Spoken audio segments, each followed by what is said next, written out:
Some secrets are meant to stay buried beneath layers of royal protocol and carefully managed public images.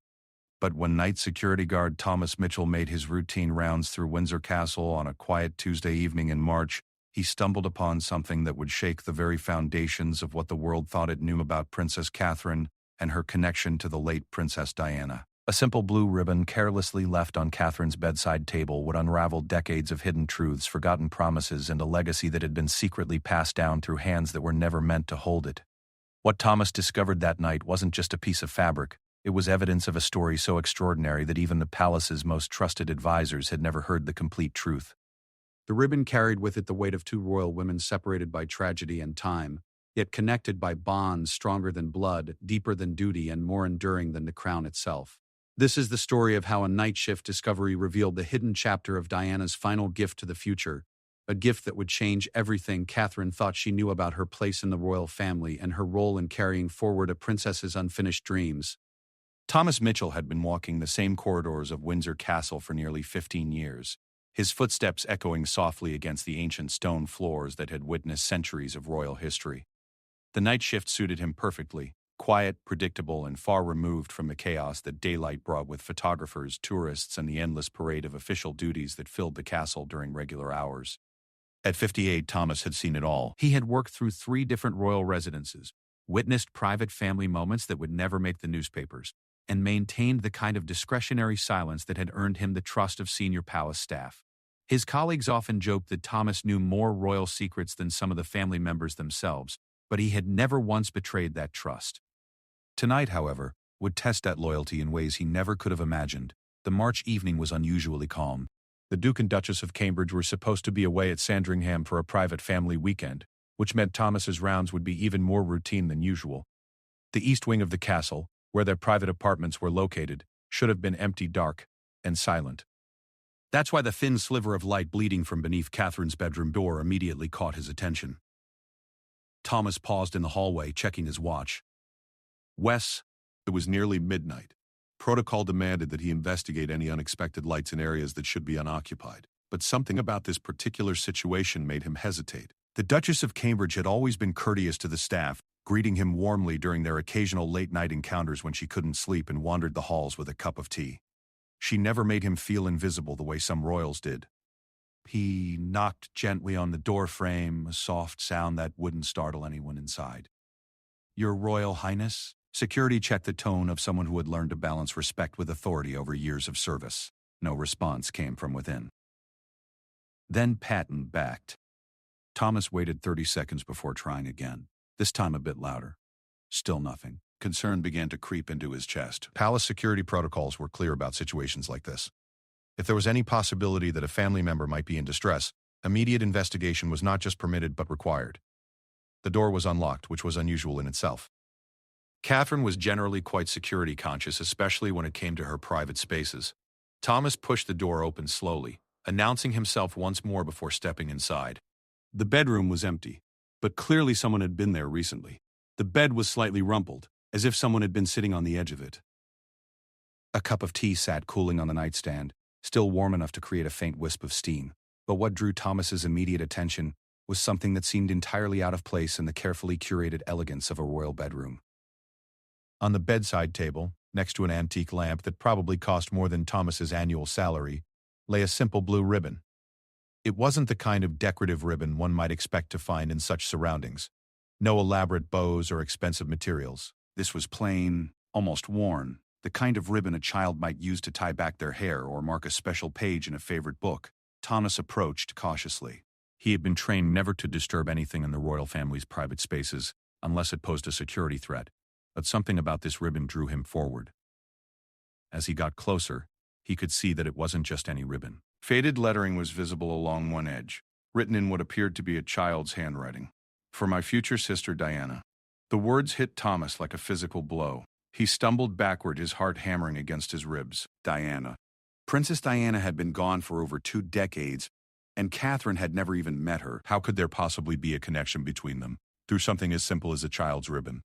Thomas had been working in royal security since the early days of Diana's marriage to Charles. He remembered the young princess, barely out of her teens, trying to navigate the impossible expectations placed upon her. He had watched her grow from a shy kindergarten teacher into one of the most beloved figures in modern royal history. He had also been there during the dark years, the separation, the divorce, and the terrible night when news of her death in Paris reached the palace.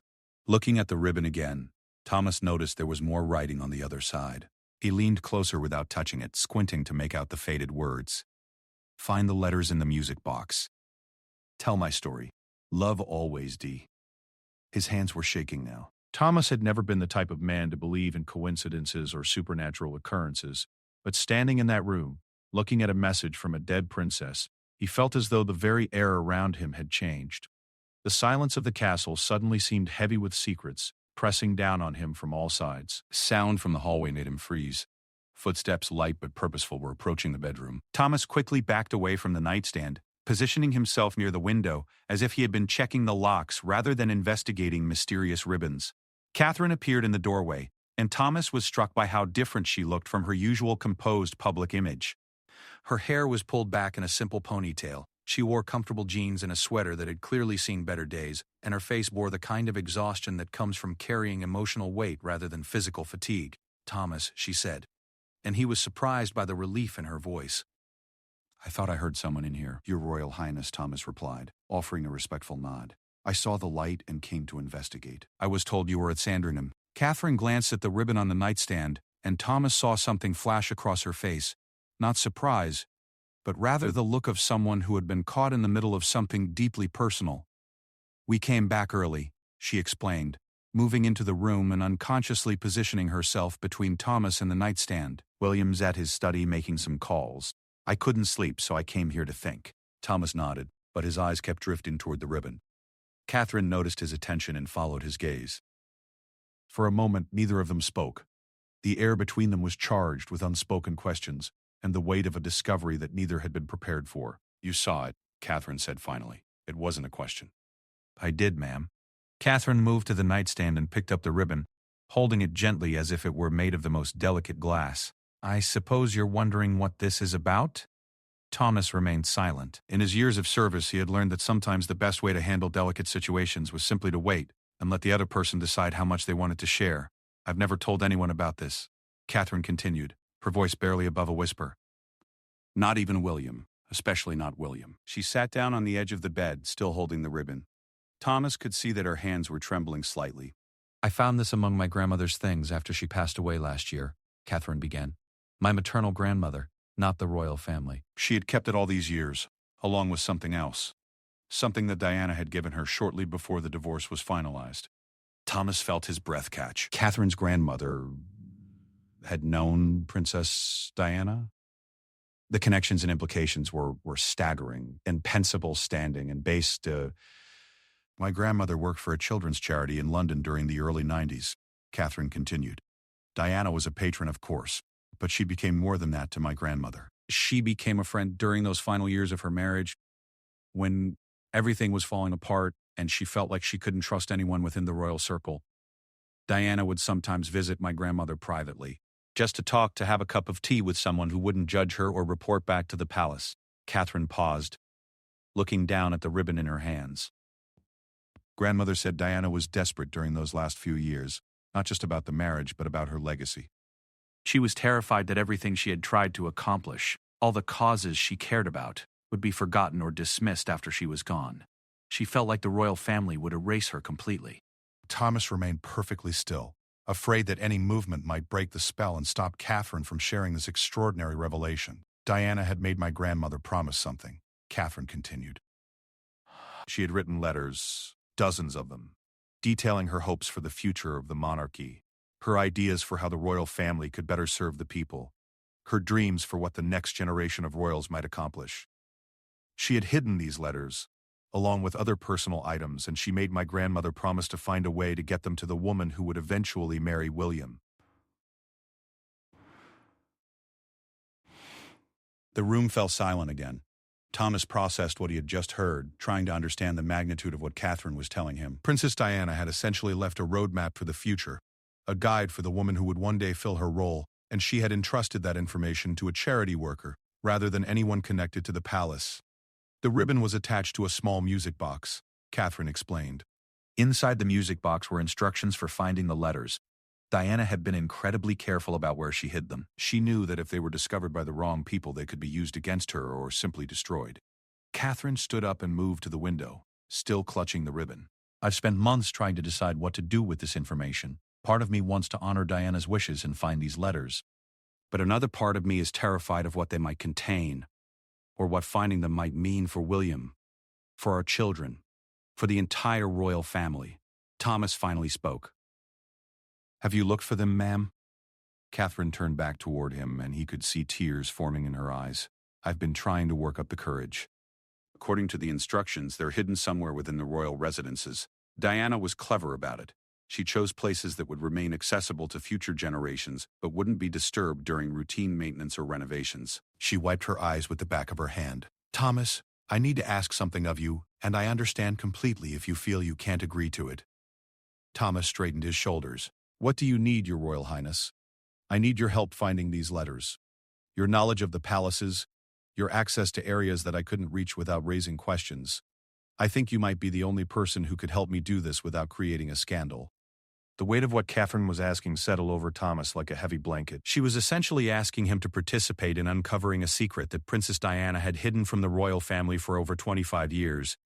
The implications were staggering, both for what they might discover and for his own position if they were caught. But looking at Catherine's face, seeing the hope and desperation there, Thomas found himself nodding before he had consciously made the decision. I'll help you, he said simply. Catherine closed her eyes in relief. Thank you, she whispered. You have no idea what this means to me. Thomas looked once more at the ribbon in her hands. Where do we start? Catherine moved back to the nightstand and picked up a small piece of paper that Thomas hadn't noticed before. According to this, the first location is somewhere in the White Drawing Room at Buckingham Palace. Diana wrote that she hid something behind a loose panel near the fireplace. Thomas nodded slowly. He knew every inch of Buckingham Palace, including maintenance areas and architectural details that most people would never notice. If there was a loose panel in the White Drawing Room, he would be able to find it. When? He asked. Tomorrow night, Catherine said without hesitation. William has meetings all day, and I can arrange to be at the palace for a late dinner with some charity coordinators. That would give us a legitimate reason to be there after hours. As Thomas prepared to leave, Catherine called his name softly. He turned back to see her holding the ribbon up to the light from the window. Thomas, she said, do you think we're doing the right thing? He considered the question carefully. I think, ma'am, that Princess Diana trusted your grandmother with this secret for a reason. And I think she would be proud to know that you're brave enough to honor that trust. Catherine smiled for the first time since he had entered the room. I hope you're right. As Thomas made his way back to his regular patrol route, his mind raced with questions and possibilities. Tomorrow night, they would begin a journey that could change everything anyone thought they knew about Princess Diana's final years and her hopes for the future of the monarchy. The blue ribbon had been just the beginning. The next evening arrived with an unseasonable chill that seemed to penetrate the very walls of Buckingham Palace. Thomas had spent the entire day in a state of nervous anticipation, double-checking his security schedules and mentally mapping the route they would need to take to reach the White Drawing Room without attracting attention. The weight of what they were attempting pressed heavily on his shoulders, but there was no turning back now. Catherine arrived at the palace precisely at 7 o'clock, dressed in the kind of elegant but understated attire she wore for low-key charity events. Thomas watched from his position near the grand entrance as she greeted the small group of charity coordinators who had genuinely been invited for dinner. Her performance was flawless, warm, engaged, and completely natural. No one would have suspected that she had anything else on her mind beyond the evening's charitable discussions. The dinner proceeded according to plan. Thomas maintained his normal patrol schedule, but positioned himself strategically so that he could monitor Catherine's progress through the evening. At exactly 9:15, she excused herself from the dinner, claiming she needed to review some documents in one of the private offices before their next meeting. The charity coordinators settled into the blue drawing room for coffee and continued discussions, giving Catherine the perfect window of opportunity. Thomas met her in a service corridor that connected the main palace to the east wing. The hallway was dimly lit and rarely used after hours, making it the ideal location for their clandestine meeting. Catherine had changed from her dinner attire into dark jeans and a black sweater, and she carried a small flashlight and the music box that contained Diana's instructions. "Are you ready for this?" Thomas asked quietly. Catherine nodded, though he could see the nervousness in her eyes. "I've been thinking about this all day. Part of me still can't believe we're actually doing it." They made their way through a series of back corridors that Thomas knew like the back of his hand. The white drawing room was located in the heart of the palace, and reaching it without being detected required careful navigation through areas that were monitored but not heavily patrolled at this time of evening. As they walked, Catherine shared more details about what her grandmother had told her about Diana's final years. The picture that emerged was of a woman who was far more strategic and forward-thinking than the public had ever realized. Diana had apparently spent considerable time during her final months creating what she called her legacy project, a comprehensive plan for how the monarchy could evolve to better serve the modern world. Grandmother said Diana was obsessed with the idea that real change could only come from within the institution. Catherine whispered as they paused at a corner to ensure the next corridor was clear.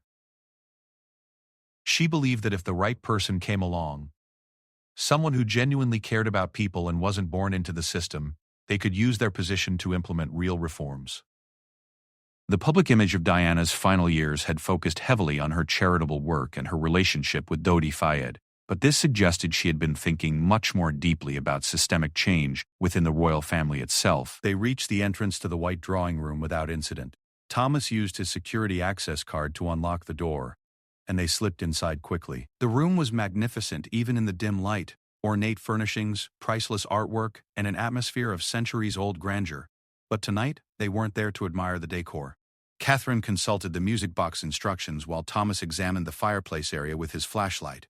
The fireplace was massive, with an elaborate carved mantelpiece and decorative panels on either side. According to Diana's notes, the hiding place was behind a panel that could be removed without tools, but finding it required knowing exactly where to look. She wrote that it's approximately 3 feet from the left edge of the mantelpiece, behind a panel with carved roses. Catherine read from the small piece of paper. Thomas ran his hands along the wall, feeling for any irregularities in the paneling. The craftsmanship was exquisite, with intricate floral designs carved into the wood, but after several minutes of searching, he began to worry that perhaps the panel had been discovered and repaired during routine maintenance. Then his fingers found it, a section where the wood gave slightly under pressure, and where the roses in the carving were oriented differently than the surrounding panels. He pressed gently, and the panel shifted inward with a soft click. "I think this is it," he whispered. Catherine moved closer as Thomas carefully worked the panel free. Behind it was a small cavity in the wall, and inside that cavity was a waterproof envelope sealed with wax.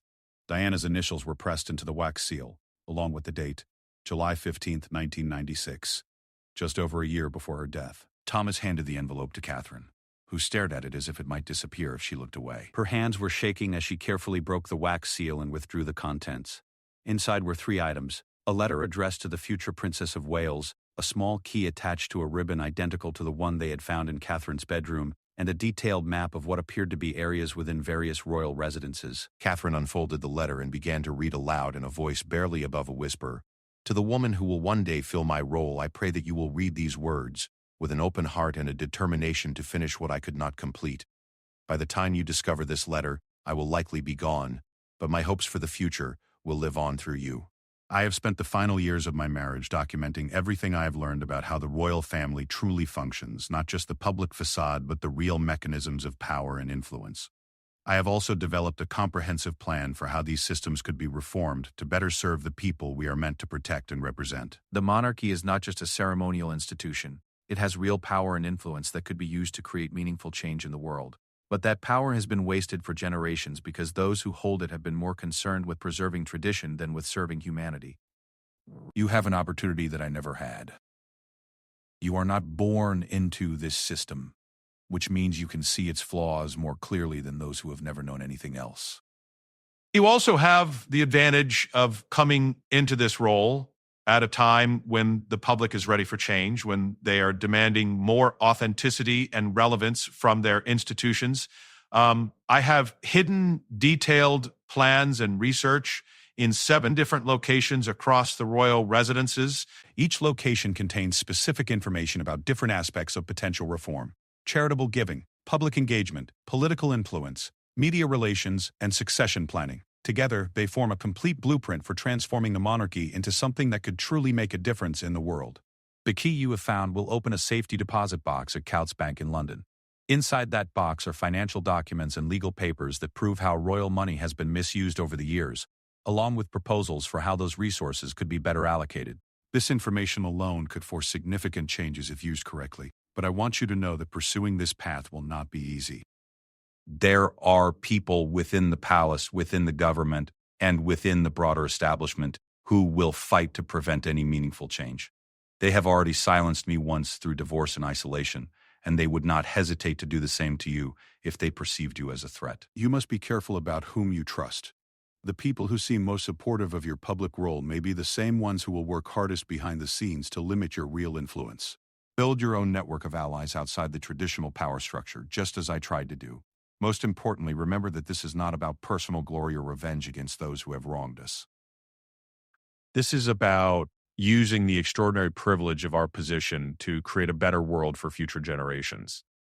The royal family has the potential to be a force for genuine good in the world, but only if someone is brave enough to push them in that direction. Wow. I believe you can be that person. I believe you have the strength, the intelligence, and the heart to accomplish what I could not. Please do not let my dreams die with me. With love and hope for the future, Diana. Catherine's voice had grown steadier as she read, but Thomas could see tears streaming down her face by the time she finished. The letter was extraordinary in its scope and ambition, but also heartbreaking in its acknowledgement of Diana's own failures and limitations. She planned all of this, Catherine whispered. Everything. She knew exactly what needed to be done, and she created a roadmap for someone else to follow. Thomas carefully replaced the panel while Catherine studied the map and the key.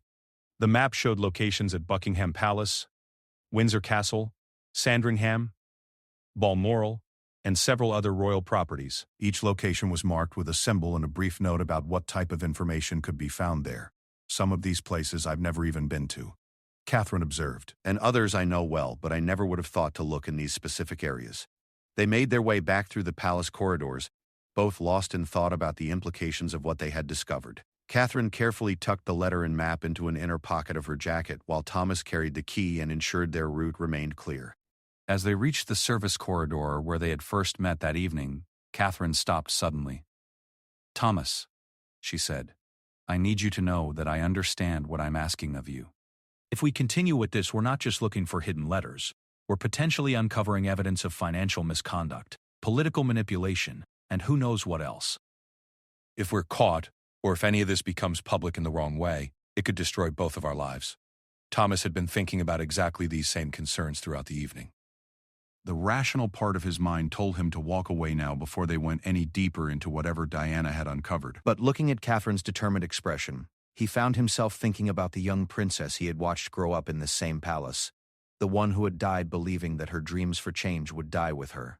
"Your Royal Highness," he said formally, "I've spent 15 years watching how this institution really works from the inside. I've seen the waste, the manipulation, the missed opportunities. If Princess Diana found a way to document all of that and create a plan for fixing it, then I think we owe it to her, and to the people this family is supposed to serve, to see it through." Catherine smiled through her tears. "Then we continue." They parted ways at the service entrance, Catherine returning to conclude her charity dinner as if nothing had happened, and Thomas resuming his normal patrol duties.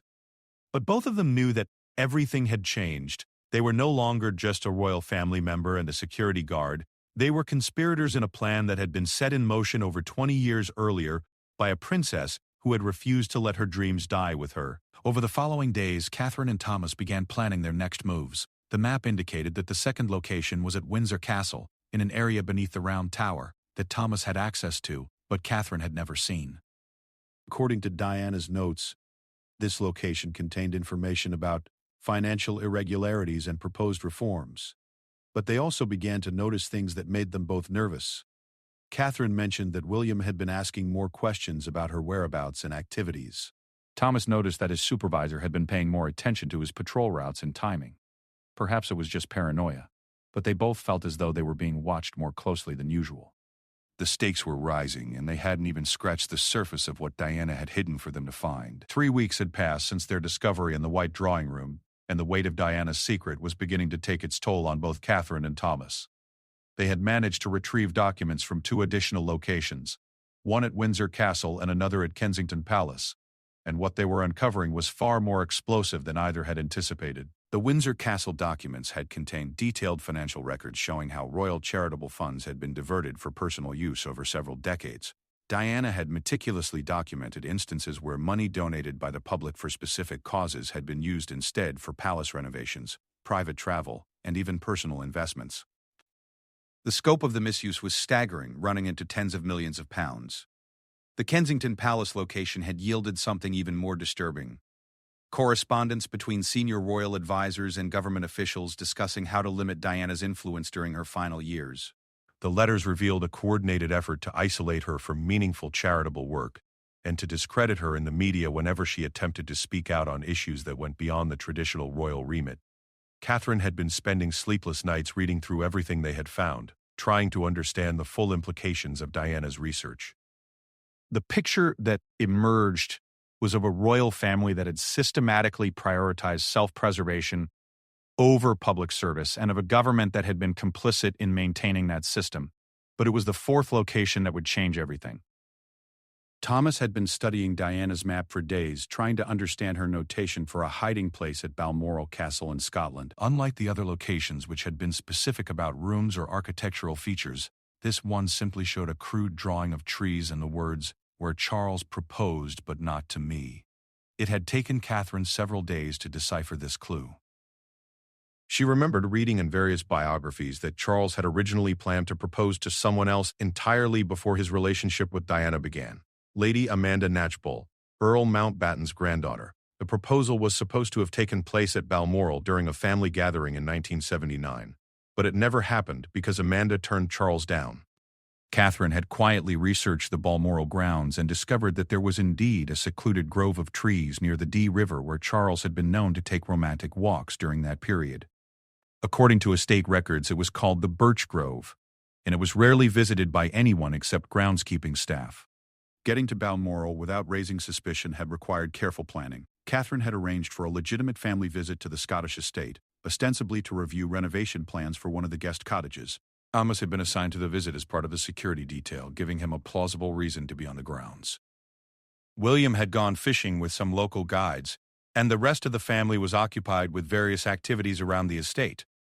Catherine claimed she wanted to take a walk to clear her head after a morning of reviewing architectural plans, and Thomas offered to accompany her as a security precaution. The Birch Grove was more remote than either of them had expected. It was located nearly a mile from the main castle, accessible only by a winding path that cut through thick woodland. As they walked, Catherine shared more of what she had learned from her grandmother about Diana's final months. Grandmother said Diana had become convinced that someone within the palace was monitoring her communications. Catherine explained as they navigated the forest path. She had started using coded language in her phone calls and had stopped trusting anyone who had official connections to the royal household. Thomas found this revelation particularly troubling.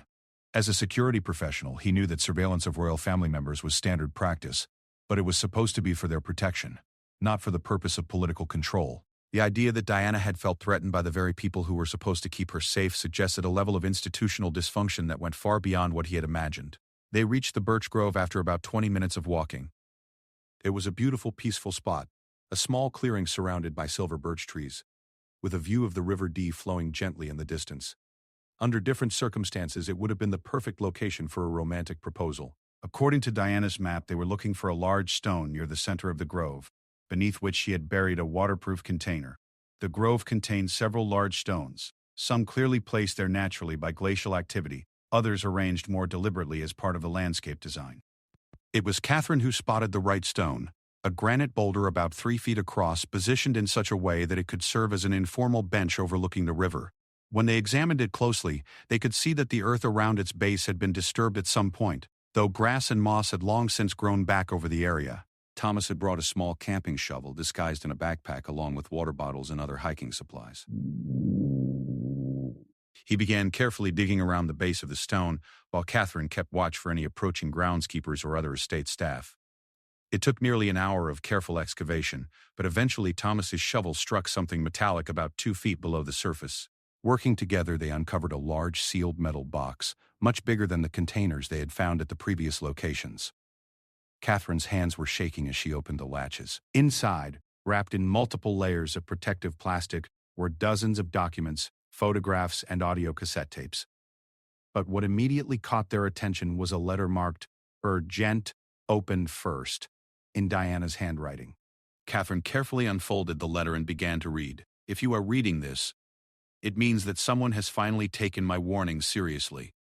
What you have found in the other locations was just the beginning. The documents in this container will prove that the royal family's problems go far deeper than financial mismanagement or political interference.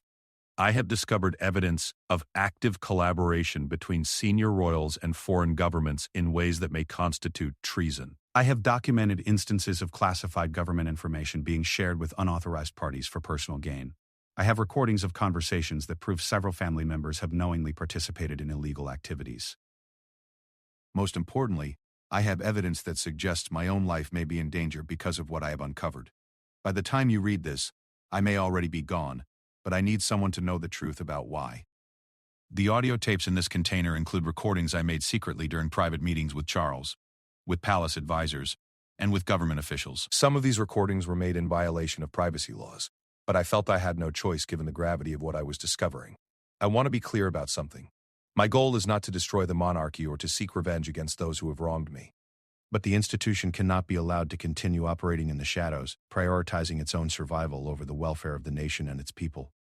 If something happens to me before I can use this evidence myself, I am trusting you to decide how it should be used. But please be careful. The people involved in these activities have enormous power and resources, and they have already shown they are willing to go to great lengths to protect themselves. Whatever you decide to do, please remember that the British people deserve to know the truth about the family that represents them to the world." Catherine stopped reading and looked at Thomas with wide, frightened eyes. This was no longer just about financial irregularities or palace politics.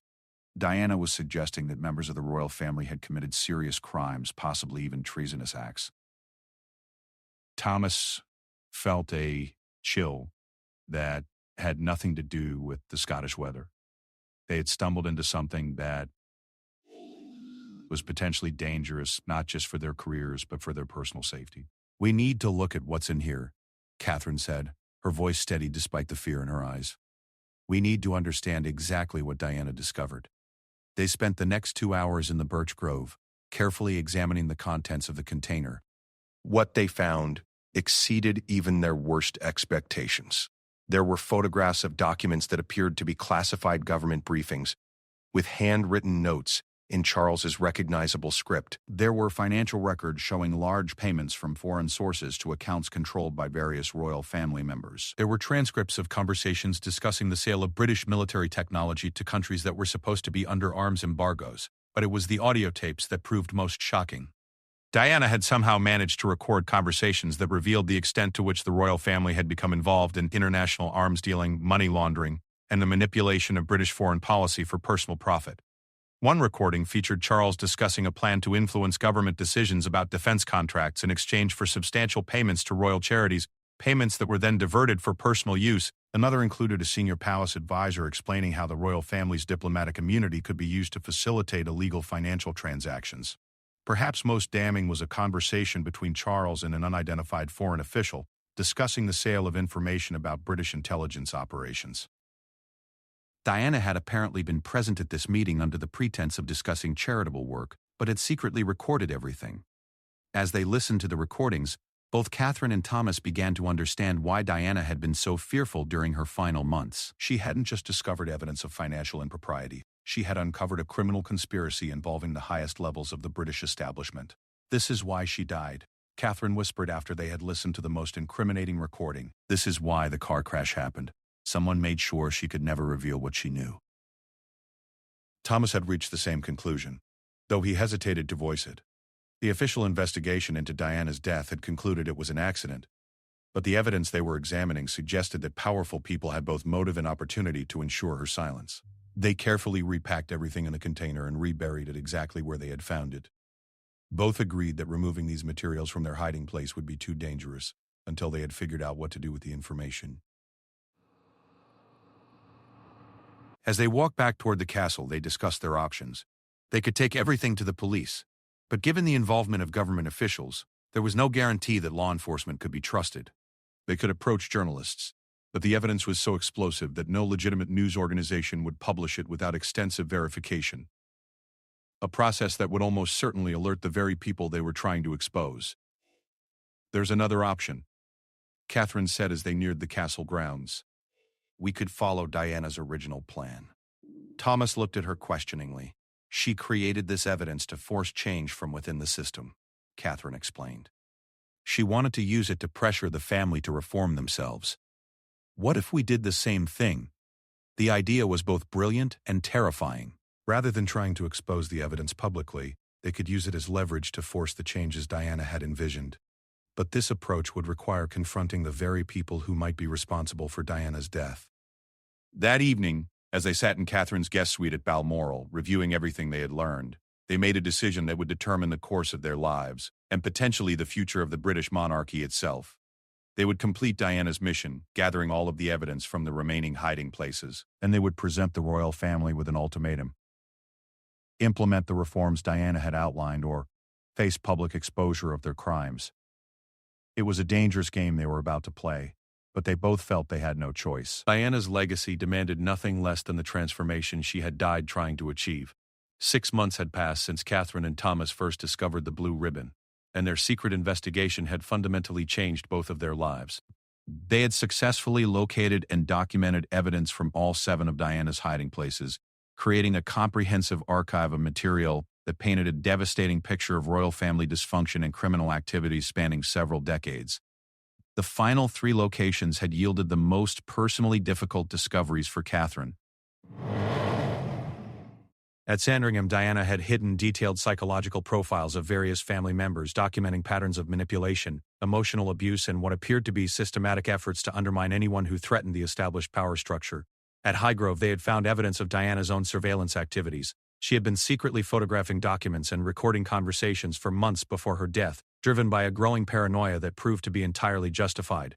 The most heartbreaking discovery had been at Clarence House, where Diana had left a series of personal video messages intended for her sons. In these recordings, she explained her fears about her own safety and her hopes that William and Harry would someday understand why she had felt compelled to document the family's secrets. She spoke directly to the camera about her love for them and her desperate hope that they would grow up to be better men than their father had become. Catherine had watched these videos alone in her private study at Kensington Palace, crying as she listened to a dead woman's final messages to sons who would never see them. The recordings also contained specific instructions for how the evidence should be used. Diana had envisioned a gradual process of reform that would give the family an opportunity to change before any public exposure became necessary. Now Catherine and Thomas faced the most challenging part of their journey, deciding how to use everything they had discovered. The evidence was so comprehensive and damning that it could potentially bring down the entire monarchy if released publicly. But Diana's final instructions had been clear. She wanted change, not destruction. Decision about their next steps was taken out of their hands by an unexpected development. William had begun asking increasingly pointed questions about Catherine's activities and her relationship with Thomas. Their careful coordination of schedules and their frequent private meetings had not gone unnoticed, and William's natural protectiveness had been triggered by what appeared to be secretive behavior. The confrontation came on a quiet Sunday morning at their Kensington Palace apartment. Catherine had been reviewing Diana's financial documents at the kitchen table when William entered unexpectedly, returning early from a scheduled engagement. "Kate," he said, using the familiar name he had called her since their university days. "We need to talk." Catherine quickly closed the folder she had been reading, but not before William caught a glimpse of official-looking documents with his mother's letterhead. His face went pale as he recognized the distinctive blue paper that Diana had used for her personal correspondence. "What are you doing with my mother's papers?" he asked, his voice carefully controlled but with an underlying tension that Catherine had rarely heard before. There was no point in lying anymore. Catherine had always known that this moment would come eventually, and she had rehearsed various ways of explaining the situation to her husband. But faced with his direct question and his obvious distress, she found herself at a loss for words. "William," she began carefully, "there are things about your mother's death that you don't know, things that she wanted me to know." William sat down across from her at the table, his expression shifting from confusion to concern. "What are you talking about? And why are you going through her private papers without discussing it with me first?" Catherine took a deep breath and began to explain everything.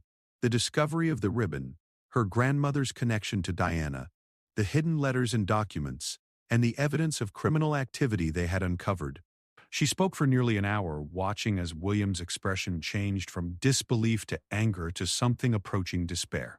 When she finished, William sat in stunned silence for several long minutes.